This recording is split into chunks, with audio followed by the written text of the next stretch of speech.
právě jsem ukončila rok, první, takže teprve vlastně krátce. 3. rokem, začínám 3. rok. 5 let to je. Bude to za chvilku rok, v březnu.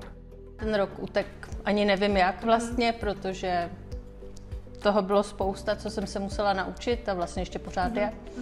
Takže ani jsem nemrkla a rok je za námi.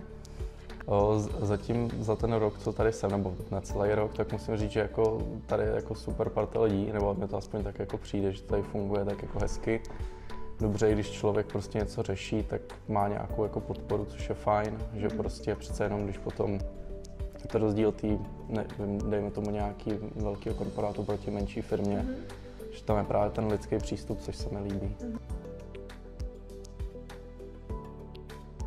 Jakoby ten spouštěč, začal jsem hledat vlastně novou práci. Byla právě ta jednotvárnost té práce, už taková jakoby rutina a žádná možnost jakoby nějakého posunu nebo čehokoliv, nebo změny jakýkoliv. A vlastně o BRM jsem se dozvěděl skrze vlastně internet z Jobs.cz. Přes známost. Já jsem se dozvěděla o BRM z inzerátu na Jobsu. No já jsem hledala práci přes Jobs.cz, takže Jobs.cz.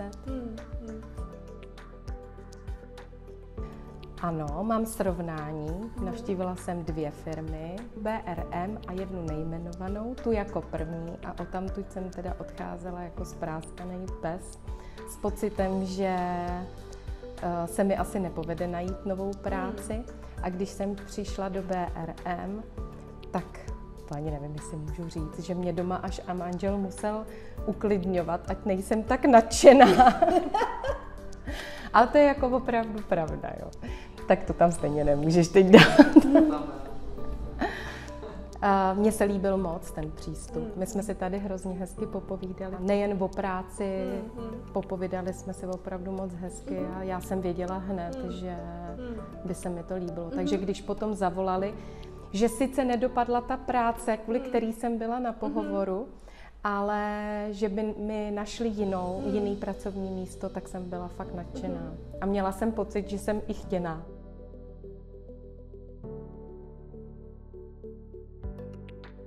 Já ve Škodovce dělám vlastně reporty z našich testovacích míst, protože dělám v oddělení EI, kde se zabýváme testováním elektronických součástek veškerých řídících jednotek, co jdou do auta.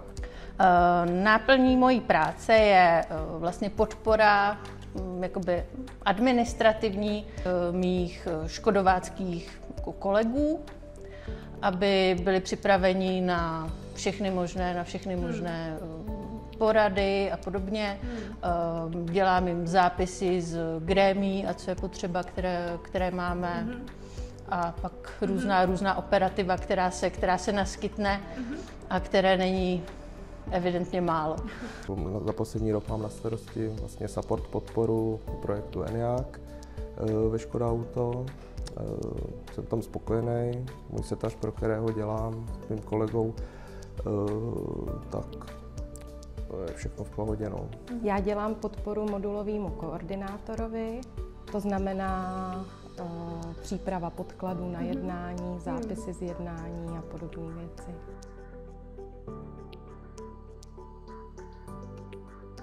Určitě v tom přístupu k lidem tam to bylo o dost méně osobní, teda takový až jako spíš neosobní, když to řeknu. Je to tady ličtější, je to tady vlastně, když to řeknu, rodinný. Tady ten přístup rodinný a osobní, to je prostě k nezaplacení. To tam nebylo, ale zase byla to větší firma, možná to nejde tak dobře jako v menších firmách. Je to velká změna, jednak protože jsem vlastně do té doby, než jsem nastoupila do BRM, tak jsem nikdy nepracovala vlastně v automotiv. Takže už jenom to byl pro mě jako velký skok. A potom byla pro mě velká změna to, že najednou vlastně mám pevnou pracu, nebo sice jako flexibilní, ale žádné přesčasy extrémní. Když mám dovolenou, tak mám dovolenou a mám klid a to, takže to byla pro mě velká a příjemná změna. Nejvíc asi ty rafty, si myslím, že ty byly fajn. Team buildingy jsou vždycky bezvadný, tam chodím ráda, mrzí mě, když to nevyjde, takže ty se mi líbí moc. Hezky to upevňuje kolektiv a akce jsou sportovně, kulturně i všemožně jinak zabarvený, takže já jsem spokojená. Mně se asi nejvíc líbilo na vodě, protože jako v dětství jsme na vodu jezdili, od té doby jsem neměla jsem nějak příležitost, až vlastně teď s BRM a byla to jako velká legrace. Teď poslední nejlepší akce asi byla v Klučově, kde jsme degustovali, takže tu teď mám to, přesně tak tu teď mám asi v hlavě tak jako nejvíc. No.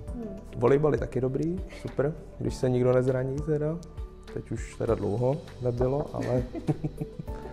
ale ty jsou taky super, to je to zpestření, navíc tam zveme ty kontaktní partnery, takže tím i jako utužujeme vztah s nima. Asi ne. Přijde všechno, jak to zázemí, taky jakoby podpora z vaší strany, jako z strany vedení přijde na standardní, takže nenapadá nic. Mně se líbí rodinný přístup firmy. Líbí se mi, že když mám nějaký pracovní problém, můžu se na vás kdykoliv obrátit, že nám ho pomůžete řešit. Líbí se mi pracovní kolektiv v kanceláři a mám i bezvadný protějšek mýho koordinátora, takže já jsem naprosto spokojená. Když to vezmu jakoby z osobního hlediska, tak musím říct, že jako se mi tady pracuje fajnově, protože prostě, nebo aspoň co jsem měl vždycky jako zkušenosti, jak prostě jako s vedením, tak s kolegama, tak jsou to jako příjemní lidi. Nejsou tady nějaký, jako že by se lidi chtěli navzájem prostě dělat nějaký naschvály a tak dále, což občas člověk vidí někde. Takže to jsem strašně rád, že tady jako není a musím říct, že se mi pracuje jako superově.